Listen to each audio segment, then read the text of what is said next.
मित्र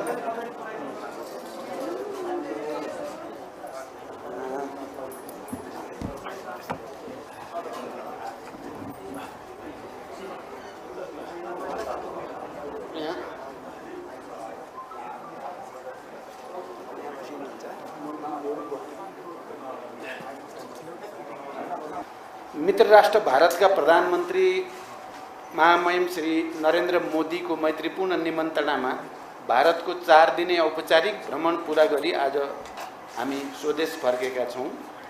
भ्रमणका अवसरमा भएका द्विपक्षीय भेटघाट एवं कार्यक्रमहरूका बारेमा परराष्ट्र मन्त्रालय र नेपाली राजदूतावास नयाँ दिल्लीबाट जारी प्रेस विज्ञप्ति र भ्रमण दलमा रहेका सञ्चारकर्मी मित्रहरूबाट सम्प्रेषित समाचार मार्फत यहाँहरूलाई अवगत नै छ भन्ने म ठान्दछु।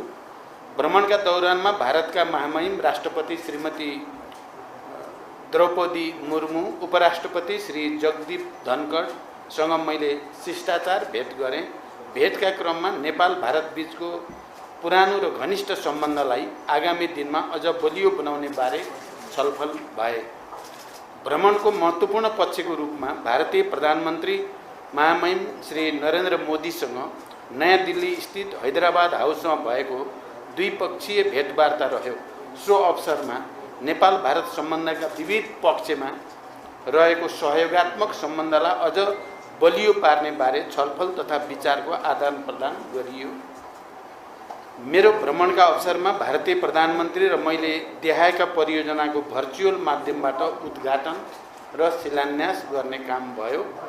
एक कुर्था बिजलपुरा रेल मार्गको हस्तान्तरण, 2 भारतको जोगबनीदेखि नेपालको विराटनगर कस्टम्स यार्डसम्म कार्गो रेल सेवाको सञ्चालन, भैरवा सुनौली स्थित एकीकृत जाँच चौकीको शिलान्यास, नेपालगञ्ज रूपेडिया स्थित एकीकृत जाँच चौकीको उद्घाटन, मोतिहारी अम्लेखगञ्ज पेट्रोलियम पाइपलाइनको दोस्रो चरणको निर्माण कार्यको शिलान्यास, बुटोल गोरखपुर 400 केबी अन्तर्देशीय प्रसारण लाइनको शिलान्यास।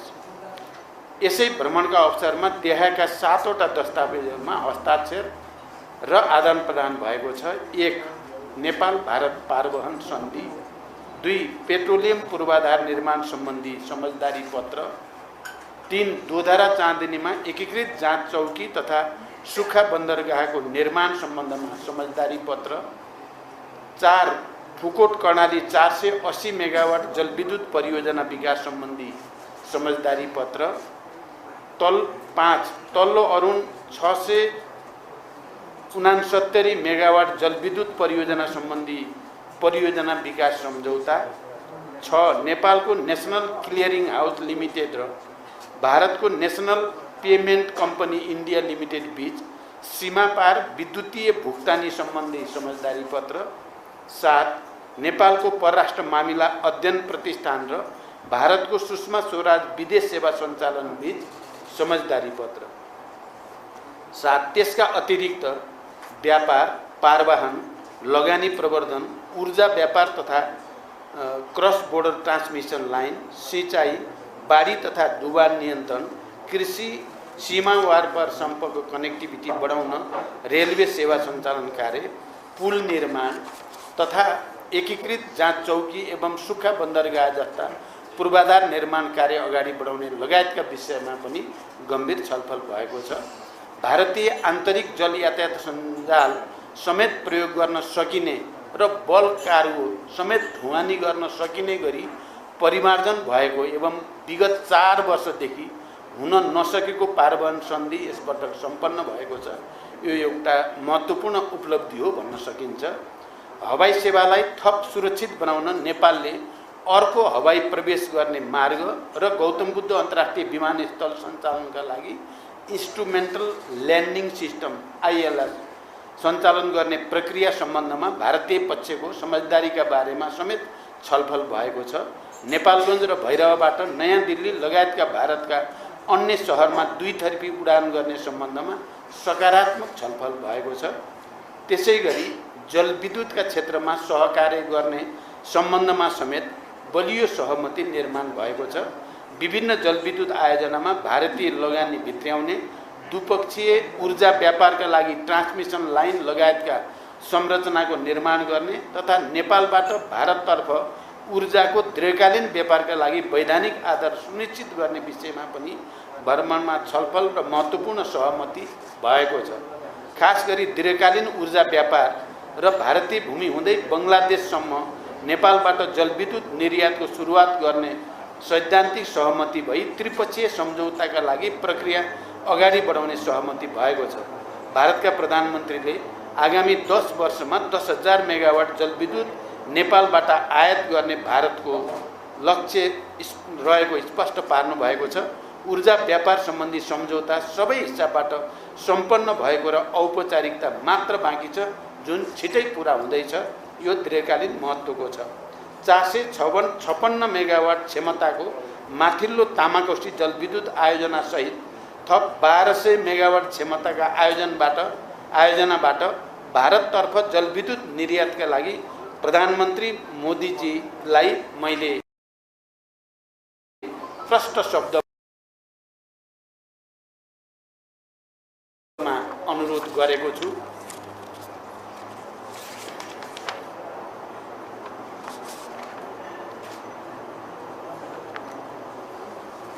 साथै नेपालमा निर्माणाधीन जलविद्युत, सडक जस्ता ठुला विकास निर्माण परियोजनाका लागि अति आवश्यक विस्फोटक पदार्थको सहज र सरल आपूर्तिका लागि प्रधानमन्त्री मोदीसँग सकारात्मक छलफल भएको छ।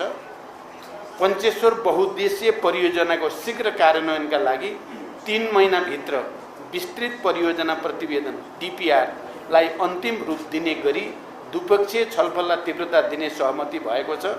वित्तीय प्रबन्धसहित दुई सरकारले DPR स्वीकृत गरेपछि त्यसको 1 वर्षभित्र कार्यान्वयनको ढाँचा टुङ्गो लगाउने सहमति भएको छ। नेपालतर्फका संरचनाहरूको तयारीको अवस्थाका आधारमा टनकपुर ब्यारेजबाट लिङ्क क्यानल मार्फत चरणबद्ध रूपमा नेपाललाई सिँचाइको लागि पानी उपलब्ध गराउने सहमति भएको छ। नेपाल भारत सीमावर्ती क्षेत्रमा बाढी र डुबानका समस्याका बारेमा पनि सकारात्मक छलफल भएको छ। मनसुन सुरु हुनु अघि नै बाढी र डुबान नियन्त्रण कार्यलाई प्रभावकारी बनाउन आवश्यक कदम चाल्नका लागि विद्यमान द्विपक्षीय संयन्त्रहरूलाई तत्काल सक्रिय बनाउन सम्बन्धित अधिकारीहरूलाई प्रधानमन्त्री मोदीजी र मैले निर्देशन दिइसकेका छौँ। त्यसैगरी नेपालभित्र थप विद्युत प्रसारण लाइन निर्माणका लागि एक्जिम ब्याङ्क इन्डियाबाट प्राप्त सहुलियतपूर्ण कर्जाको चौथो खण्डको रकम उपयोग गर्ने विषयमा प्रधानमन्त्री मोदीजी सहमत हुनुभएको छ। भारतको अनुदान सहयोगमा मोतिहारी अम्लेखगञ्ज पेट्रोलियम पाइपलाइन चितवनसम्म विस्तार गर्ने र सिलगढीदेखि झापाको चारालीसम्म नयाँ क्रस बोर्डर पेट्रोलियम पाइपलाइन निर्माण गर्ने विषयमा पनि दुवै पक्षबीच सहमति भएको छ। महाकाली नदीमाथि शीर्ष परशुराम धाम, पूर्णागिरी माई तथा झुलाघाटमा भारत सरकारको अनुदान सहयोगमा पक्की पुल निर्माण गर्ने सहमति भएको छ। भारत सरकारको अनुदान सहयोगमा रामायण सर्किट अन्तर्गतका परियोजना GP Koirala institute of health science र सुदूरपश्चिममा Nepal institute of technology Kailali र चितवनमा अन्तर्राष्ट्रिय स्तरको क्रिकेट मैदानको निर्माण कार्य अगाडि बढाउने बारे पनि सकारात्मक छलफल भएको छ। साथै कृषि क्षेत्रमा क्षमता अभिवृद्धि गर्ने, अर्ग्यानिक खेती, प्राकृतिक कृषि प्रणाली, नानो फर्टिलाइजर जस्ता विषयमा आपसी सहयोग विस्तार, मलको सहज आपूर्ति, नगदे बाली र चौपायाको नस्ल सुधारका लागि सहायता लगायतका विषयमा समेत छलफल भएको छ। नेपाली र भारतीय कम्पनीको संयुक्त लगानीमा नेपालमा रासायनिक मल कारखानाको सम्भाव्यता एवं बजारको सुनिश्चितताका बारेमा पनि छलफल गरेका छौँ र भारतीय बजारमा नेपालका कृषिजन्य उत्पादन र प्राथमिक वस्तुहरूको निर्यात सहजीकरणका लागि पनि भारतीय प्रधानमन्त्रीसँग यो पटक निकै सकारात्मक कुराकानी भएको छ। द्विपक्षीय व्यापारलाई थप प्रवर्धन गर्ने र नेपालले सामना गरिरहेको व्यापार घाटा न्यूनीकरणको विषयमा पनि गम्भीर छलफल भएको छ। द्विपक्षीय व्यापारलाई अझ सहज बनाउन नेपाल भारत वाणिज्य सन्धिको पुनरावलोकन गर्न र व्यापार सम्बन्धी अन्य विषयलाई सम्बोधन गर्न वाणिज्य सचिव स्तरीय विद्यमान द्विपक्षीय संयन्त्रलाई सक्रिय बनाएर कार्य गर्ने निर्देशन दुवै प्रधानमन्त्रीले दिइसकेका छौँ। व्यापार सहजीकरणका लागि प्रयोगशालाहरूले जारी गर्ने प्रमाणपत्रको म्युचुअल रिकग्निसन र एक्रेडिटेसन सम्बन्धी कार्यलाई अभ्यासमा उतार्ने गरी द्विपक्षीय समझदारी पत्रलाई टुङ्गोमा पुर्याउने सहमति भएको छ। नेपाली जुटमा लगाइएको महसुल काउन्टर भेलिङ ड्युटी हटाउन समेत भारतीय प्रधानमन्त्रीसँग सकारात्मक कुरा भएको छ। भेटवार्ताका क्रममा सीमा सम्बन्धी विषयहरूको पनि गम्भीर कुराकानी भएको छ। सीमा सम्बन्धी विषयलाई स्थापित कूटनैतिक संयन्त्रहरू मार्फत समाधान गर्न भारतका प्रधानमन्त्रीलाई मैले गम्भीर रूपले आग्रह गरेको छु।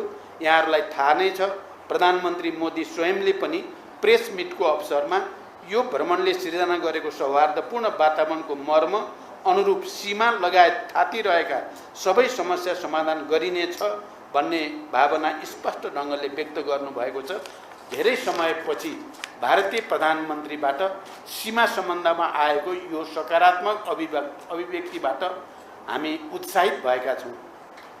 साथै भारत भ्रमणका अवसरमा नेपाल र भारतका निजी क्षेत्रका छाता सङ्गठनहरू नेपाल उद्योग वाणिज्य महासङ्घ FNCCI र भारतीय उद्योग परिसङ्घ CII द्वारा आयोजित नेपाल इन्डिया बिजनेस समिटलाई सम्बोधन गर्दै भारतीय लगानीकर्तालाई नेपालमा लगानीका लागि आह्वान गरिएको छ।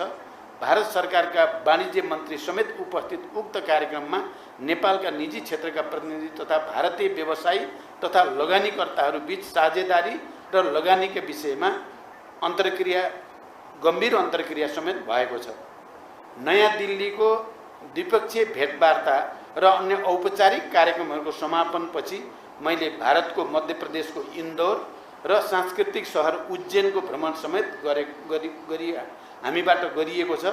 इन्दौरमा स्वच्छ भारत अभियान अन्तर्गत सोलिड वेस्ट म्यानेजमेन्ट परियोजना र नेपालमा सूचना प्रविधिको विकासका क्षेत्रमा सहकार्य गर्ने सम्भावनालाई मध्यनजर गर्दै इन्दौर स्थित टाटा कन्सल्टिङ सर्भिसको पनि अवलोकन गरिएको छ।